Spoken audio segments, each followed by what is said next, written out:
ચાલ પછી મોડું થાય છે. એક મિનિટ. ક્યાં જવાનું મોડું થાય છે? ક્યાં જાવ છો? બેટા અમે મંદિરે દર્શન કરવા જઈએ છીએ. લો બોલો, અહીંયા ઘરમાં 17 કામ બાકી છે ને તમારા લોકોએ મંદિર દર્શન કરવા જાવું છે. તમે લોકો દર્શન કરવા જશો તો અહીંયા કામ કોણ કરશે? સીધી રીતે કામે લાગી જાઓ. અને પપ્પા, હા, ફ્રીજમાં શાકભાજી છે, એ સુધારો ફટાફટ. ઠીક છે બેટા. કદાચ હવે અમારા જીવનમાં આ મંદિરે જઈને દર્શન કરવાના બદલે આ કામ જ મહત્વનું લખ્યું હોય છે. હા, તો ઘરના કામ જ મહત્વના હોય ને, પહેલા એ પતાવવાના હોય. જાઓ ને મંદિર, કોણ ના પાડે છે, પણ ઘરના કામ કરીને જવાનું હોય. સારું બેટા, તમે જેમ કહો એમ. નથી જવું મંદિરે? હા, તમે કહો એમ જ. હા, જોઈને તો લાગે છે કે આ બધું આપણા ગયા જન્મના પાપનું પરિણામ છે. હો મમ્મીજી, હા, તમારા પાપ નહીં, પાપ તો મેં કર્યા છે, એટલે તમારા જેવા સાસુ સસરા મળ્યા. ગામમાં જોયા હો કેવા સાસુ સસરા હોય છે, ઘરમાં કામ કરાવે છે, વહુનું કીધેલું કરે છે. અને તમે લોકો તો કઈ માટીના બન્યા છો ને, એ જ નથી સમજાતું. મને તો એ નથી સમજાતું કે તું તારા સાસુ સસરાને મા બાપ સમજવાની જગ્યાએ નોકર નોકરાણી સમજે છે. અને જે રીતે તું હુકમ ચલાવે છે ને, એ રીતે તો એમ જ લાગે છે કે તું તારા મા બાપના આપેલા સંસ્કારોને લજવે છે. મમ્મી, તમને કેટલી વાર કહ્યું છે કે મારા મા બાપને વચ્ચે નહીં લાવવાના. તમારા કેવા સંસ્કાર છે ને પહેલા એ જો. ને એમ પણ તમારી સાથે છે ને વાત કરવાનો કોઈ મતલબ જ નથી. તમને એકવાર કોઈ કામ કીધું હોય ને તો એ તમારાથી થાય જ નહીં. 17 વાર હું બોલું પછી તો એ કામ કરો છો. અને આ મા બાપ બનવાની વાત કરો છો ને, તો પહેલા તમે બને મા બાપ બનીને બતાવો, પછી હું દીકરી બનીશ. હા હા, સંસ્કાર દેખાય છે ને. અમે તો મા બાપ બની ગયા, પણ તને દીકરી બનતા ન આવડ્યું. અને રહી વાત ઘરના કામની, તો આ જગતમાં અમારા જેટલું કામ તો કદાચ કોઈ સાસુ સસરા નહીં કરતા. તો કામ કરવું પડે, એમાં મોટી વાત શું છે? મફતના રોટલા તોડવા છે? જો બેટા, તમે આવું ન બોલો. તમે આવું બોલો છો ને તો અમારે કાળજે ડામ દેવાય છે. તમે શું કામ તો મજબૂર કરો છો મને આવું બોલવા માટે? સીધી રીતે મેં એકવાર કીધું ને કે મંદિર પછી જાજો, પેલા કામ પતાવો, તો કામે વળગી જવાય ને. પણ નહીં, તમારા લોકોએ છે ને રોજ જેમ મારી સાથે ઝઘડો કરવો છે. ઝઘડો અમારે નથી કરવો. અમે તો ચૂપચાપ જતા પણ પાછળથી ટોકીને ઝઘડાની શરૂઆત તે કરી. ઓહ મમ્મી, સીધી રીતે હવે કામે વળગો ને. તમે ઝઘડો ન કરો, શાંતિ રાખો. ચાલ આપણે મંદિરે પછી જઈશું. આપણે ઘરમાં થોડું કામ છે, પતાવી દઈએ. અમે કામ કરીને જઈશું. હા બેટા, જાઓ તમે. હા, તમે ફ્રીજમાં શાકભાજી છે એ સુધારો અને તમે કચરા પોતું કરી નાખો. હા હું હા રૂમમાં જાઉં છું. હા, જાઓ. તું એની સાથે શું કામ મગજમારી કરે છે? એ સમજે એમ જ નથી. તમે જોઈ એની ભાષા, એની બોલવાની રીત જોઈ. મને કે ત્યાં સુધી તો બરાબર હતું, હવે તમને એ કામ ચીંધશે. મને ચિંતા એક જ વાતની છે કે જો હું બોલીશ ને તો ક્યાંક આપણા દીકરાનું ઘર બગડી જશે. તો તું કઈ બોલતી નહીં, શાંતિ રાખ. ઘરમાં થોડું કામ છે, કરીને પછી આપણે જઈશું. ચાલ.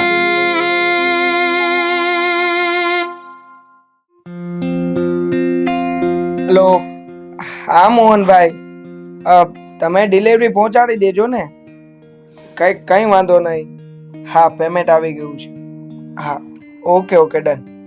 હા. અરે નહીં, તમે છે ને આખો દિવસ ફોનમાં જ પડ્યા રહો. આખો દિવસ બહાર કામ કરવાનું, રાત્રે ઘરે આવવાનું, રાત્રે પણ બસ ફોન ને ફોન. અરે પણ તને વાંધો શું છે? આ ફોનમાં મારું કામ પતાવતો હતો હું. અહીંયા કઈ નવરો બેઠો બેઠો બીજું નાટક નહોતો કરતો. તો પછી ઘરે આવવાની જરૂર જ નથી ને, ઓફિસે જ રહેવાય. અરે તારો તો ત્રાસ છે હો આ ઘરમાં. શું વાત છે કે આટલી બધી ગુસ્સામાં આવી છે? બોલ. પોતાને તો બસ ઓફિસ જ દેખાય છે. હા, ઘરમાં મારા પર શું વીતી રહી છે એ ખબર છે તમને? અચ્છા, એટલે આ ઘરમાં તારા પર પણ કઈક વીતે છે. સાલો માન્યામાં ના આવે. હા, માનવામાં ના આવે? હા, તમારા માટે તો ક્યાંથી માનવામાં આવે? કારણ કે તમારા માટે તો હું ખોટી છું, મારી વાતો ખોટી છે.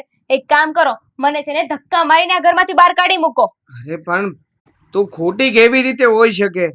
આ ઘરમાં તારું એક પણ કામ ક્યારેય ખોટું ના હોય.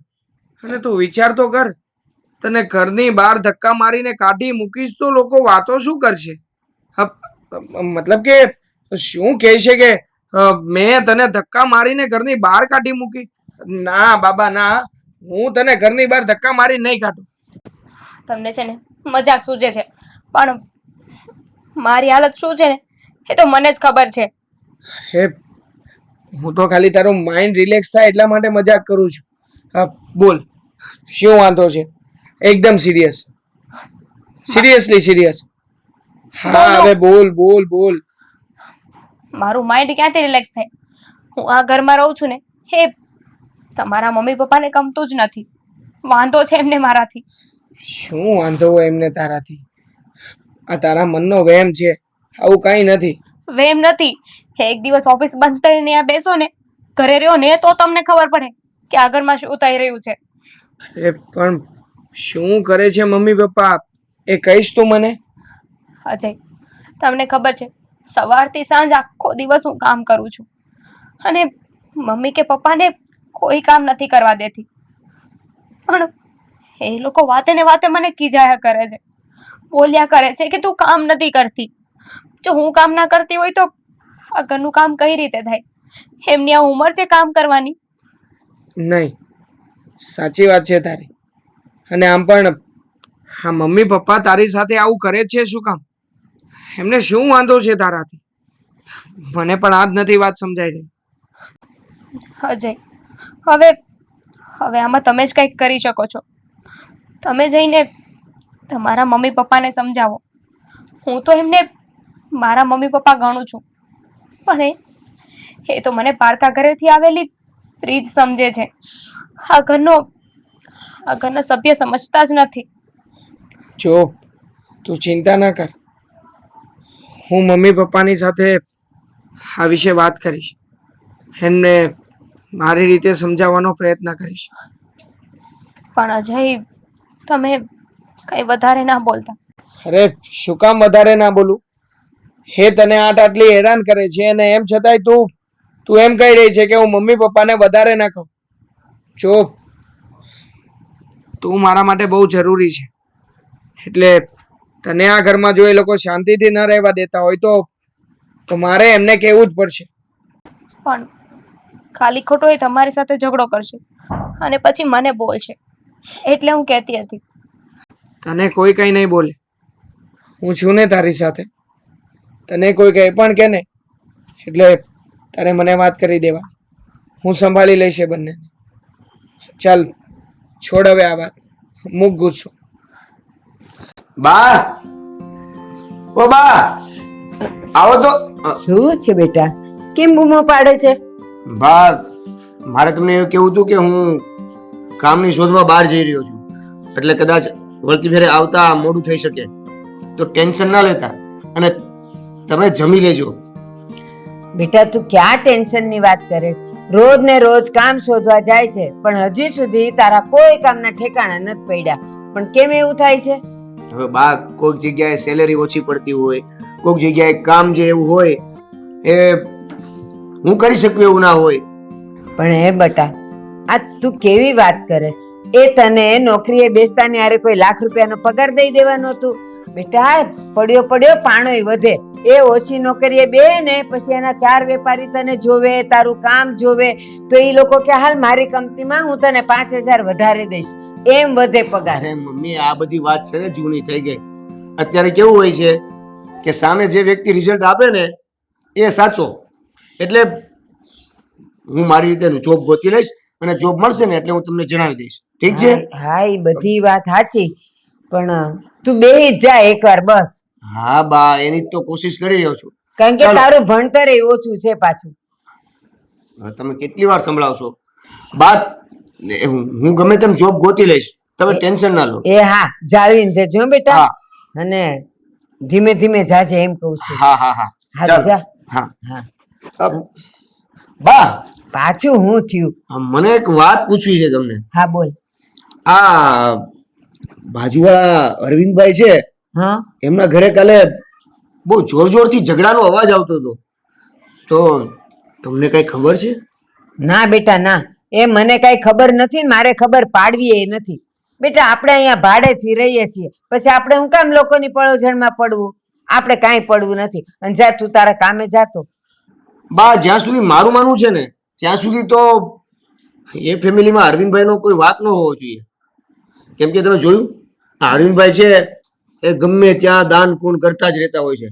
એનું વ્યક્તિત્વ પણ એવું છે, કોઈને ક્યારેય નેડા નથી. એટલે મારા ખ્યાલથી હું એવું માનું છું. પછી તો હવે ઝઘડો કઈ બાબતે હોય, શું હોય, કેમ ખબર પડે?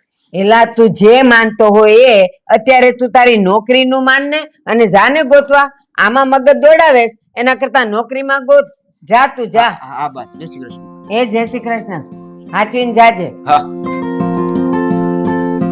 હા છોકરાનું તો એવું છે ને, મિયા ક્યુ દુબલા તો કે સારે ગાંવ કી ફિકર. આમાં ને આમાં આવો રહી ગયો.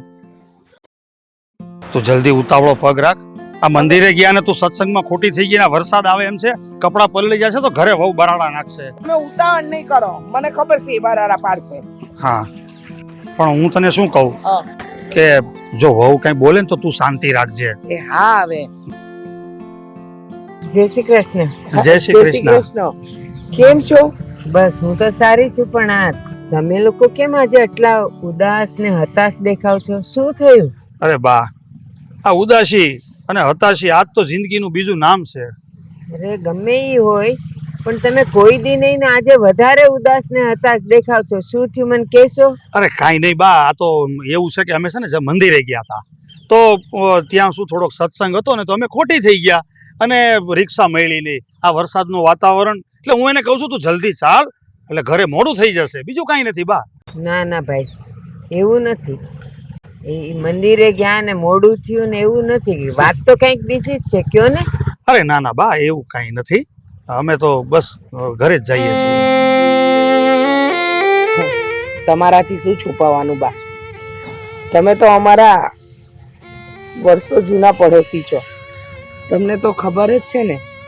હા, મારા અજયના જન્મ વખતથી તમે અમને ઓળખો છો. અને અમારો અજય નાનપણથી મોટો થયો ને ત્યાં સુધી ક્યારેય મને કે એના પપ્પા સાથે ખરાબ વર્તન નથી કર્યું કે નથી ઊંચા અવાજમાં વાત કરી. હા, પણ સગાઈ થઈ એ દિવસથી મારા દીકરાનો સ્વભાવ બદલાઈ ગયો. સગાઈ પછી લગ્ન અને હવે તો એ બેઠે બેઠી એની બાયડીની ભાષા બોલવા માંડ્યો છે. તમારાથી છુપાવવા જેવું કંઈ છે જ નહીં. અમારી વહુ નહીં, પણ અમને લોકોને ત્રાસ આપવાનું એક મોટું હથિયાર છે.